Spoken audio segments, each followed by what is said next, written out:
কিছুদিন হলো মার্কেটে এসেছে Redmi 10 আর Redmi 10 Prime স্মার্টফোনটা। আর এই ফোনটাতে 50 মেগাপিক্সেলের ক্যামেরা সহ 90 হার্টজের ফুল এইচডি রেজোলিউশনের ডিসপ্লে থাকছে।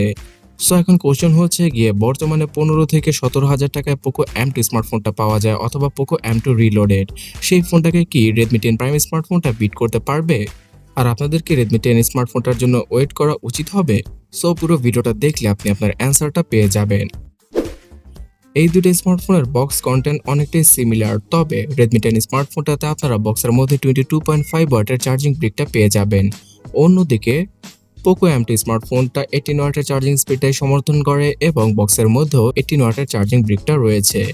বাই দ্য ওয়ে, ডিসপ্লে সেকশনে অবশ্যই Redmi 10 স্মার্টফোনটা আপনার জন্য বেটার হবে, বিকজ এখানে 6.5 ইঞ্চির একটি 90 হার্জের ফুল এইচডি রেজোলিউশনের 5 হোল কাটআউটের ডিসপ্লে রয়েছে।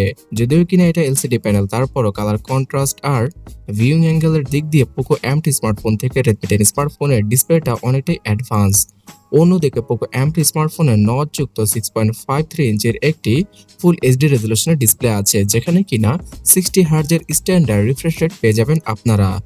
Poco M2 অথবা Redmi 10 এবং Redmi 10 Prime দুইটা স্মার্টফোনের উপরেই থাকছে Corning Gorilla Glass 3 প্রোটেকশন।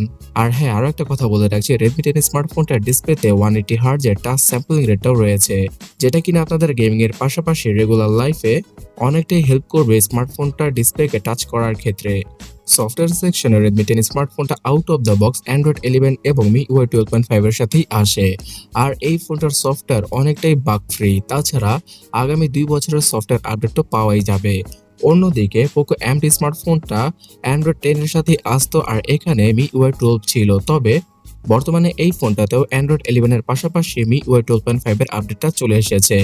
তবে আপনি যদি আমাকে জিজ্ঞাসা করেন যে আগামীতে সফটওয়্যার আপডেটের ক্ষেত্রে কোন ফোনটা এগিয়ে থাকবে, তাহলে এখানে অবশ্যই Redmi 10 স্মার্টফোনটা এগিয়ে থাকবে, বিকজ Poco M2 স্মার্টফোনটা তার যে আপডেটটা পাওয়ার কথা ছিল সেটা পেয়ে গেছে আর হয়তো আগামী 2 বছরের মতো MIUI এর আপডেটটা পাবে। অন্যদিকে Redmi 10 স্মার্টফোনটা বর্তমানে বাগ ফ্রি সফটওয়্যারের সাথে আসে আর এখানে Android 12 এর আপডেটটা ভবিষ্যতে আসতে পারে। তাছাড়া MIUI এর আরো 3 বছরের আপডেট তো থাকবেই। সফটওয়্যারের পাশাপাশি অবশ্যই ফোনের পারফরমেন্সকে খুব ভালো হতে হবে রেগুলার লাইফে ইউজ করার জন্য।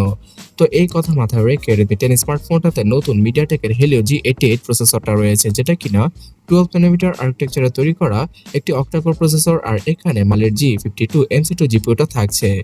অন্যদিকে Poco M2 স্মার্টফোনে সিমিলার প্রসেসর রয়েছে, অর্থাৎ মিডিয়াটেকের G80। অনেস্টলি বলতে গেলে G88 যে প্রসেসরটা কিনা নতুনভাবে Redmi 10 স্মার্টফোনে ইউজ করা হয়েছে, সেই প্রসেসরটাকে শুধুমাত্র ক্লক স্পিডে বুস্ট করার মাধ্যমে মিডিয়াটেক আবারও লঞ্চ করেছিল। অন্যান্য সকল ক্ষেত্রে G80 এর মতোই পারফরমেন্স দিবে G88 প্রসেসরটা, যাদের কনফিগারেশন একদমই সিমিলার। তাই আপনারা গেমিং এর ক্ষেত্রে অথবা রেগুলার ইউজ করার ক্ষেত্রে দুইটা স্মার্টফোন দ্বারাই সিমিলার পারফরমেন্স পেয়ে যাবেন। তবে এখানে অবশ্যই ক্লক স্পিডে কিছুটা বুস্ট থাকায় এবং নতুন একটা এসওসি হওয়ায় Redmi 10 স্মার্টফোনটা Poco M2 থেকে কিছুটা বেটার পারফরমেন্স করতে পারে। তাছাড়া 90 হার্জের রিফ্রেশ রেট আর 180 হার্জের টাচ স্যাম্পলিং রেটার কারণে Redmi 10 অথবা Redmi 10 Prime স্মার্টফোনটা আপনাদের কাছে অনেক বেশি স্মুথ মনে হবে। তাছাড়া বন্ধুরা, Redmi 10 স্মার্টফোনে অ্যাডাপ্টেড রিফ্রেশ রেট রয়েছে, যার মাধ্যমে কিনা 45 থেকে 90 হার্টজ পর্যন্ত এই ফোনের রিফ্রেশ রেটটা ওঠানামা করবে আপনি যেই কন্টেন্টটা দেখবেন সেই অনুযায়ী। এই কারণে হয়তো Poco M2 স্মার্টফোন থেকে Redmi 10 স্মার্টফোনটার পাওয়ার ব্যাকআপও অনেক ভালো পাওয়া যাবে। স্টোরেজ সেকশনে 464 এবং 6128 এই দুইটা ভেরিয়েন্টে গ্লোবালি লঞ্চ করা হয়েছে Redmi 10 স্মার্টফোনটাকে। অন্যদিকে Poco M2 স্মার্টফোনটাও 464, 664 আর 6128 জিবির ভেরিয়েন্টে বাংলাদেশের মার্কেটে পাওয়া যায় এবং এই দুইটা ফোনে eMMC 5.1 এর স্টোরেজ টাইপটাই থাকছে ডেডিকেটেড সিম স্লট, যার মাধ্যমে কিনা দুইটা সিমের পাশাপাশি একটা এসডি কার্ড ইউজ করাও পসিবল হবে। তবে ক্যামেরা সেকশনে Redmi 10 Prime স্মার্টফোনটাতে অথবা Redmi 10 স্মার্টফোনটাতে 50 মেগাপিক্সেলের নতুন একটা সেন্সরকে ইউজ করা হয়েছে, যেটা কিনা স্যামসাং তৈরি করেছিল। আর এই 50 মেগাপিক্সেলের সেন্সরের পাশাপাশি হয়তো আপনারা আন্দাজি করতে পেরেছেন 8 মেগাপিক্সেলের আলট্রা এবং 2 মেগাপিক্সেলের দুইটা ফালতু ক্যামেরা সেন্সর রয়েছে। On the other hand Poco M2 স্মার্টফোনে থাকছে 13 মেগাপিক্সেলের প্রাইমারি শুটার, তার সাথে সেই 8 মেগাপিক্সেলের আলট্রা এবং 5 মেগাপিক্সেলের ম্যাক্রোর পাশাপাশি 2 মেগাপিক্সেলের ডেপথ সেন্সরটা তো থাকছেই। আর এই দুটো স্মার্টফোনের ফ্রন্টে পাওয়া যাবে 8 মেগাপিক্সেলের সেলফি।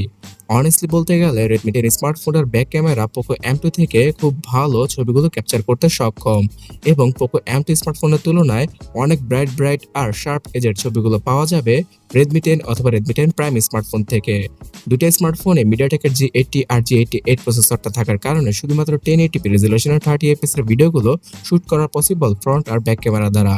তারপর ক্যামেরার সেকশনে যদি কোনো একটা স্মার্টফোন এগিয়ে থাকে তাহলে সেটা হবে রেডমি 10। স্পিকার কোয়ালিটির ক্ষেত্রে অবশ্যই রেডমি 10 স্মার্টফোনটা এখানে এগিয়ে থাকছে, বিকজ এখানে থাকছে ডুয়াল স্টেরিও স্পিকার। অন্যদিকে পোকো M2 স্মার্টফোনে শুধুমাত্র একটা সিঙ্গেল স্পিকার পাওয়া যাবে।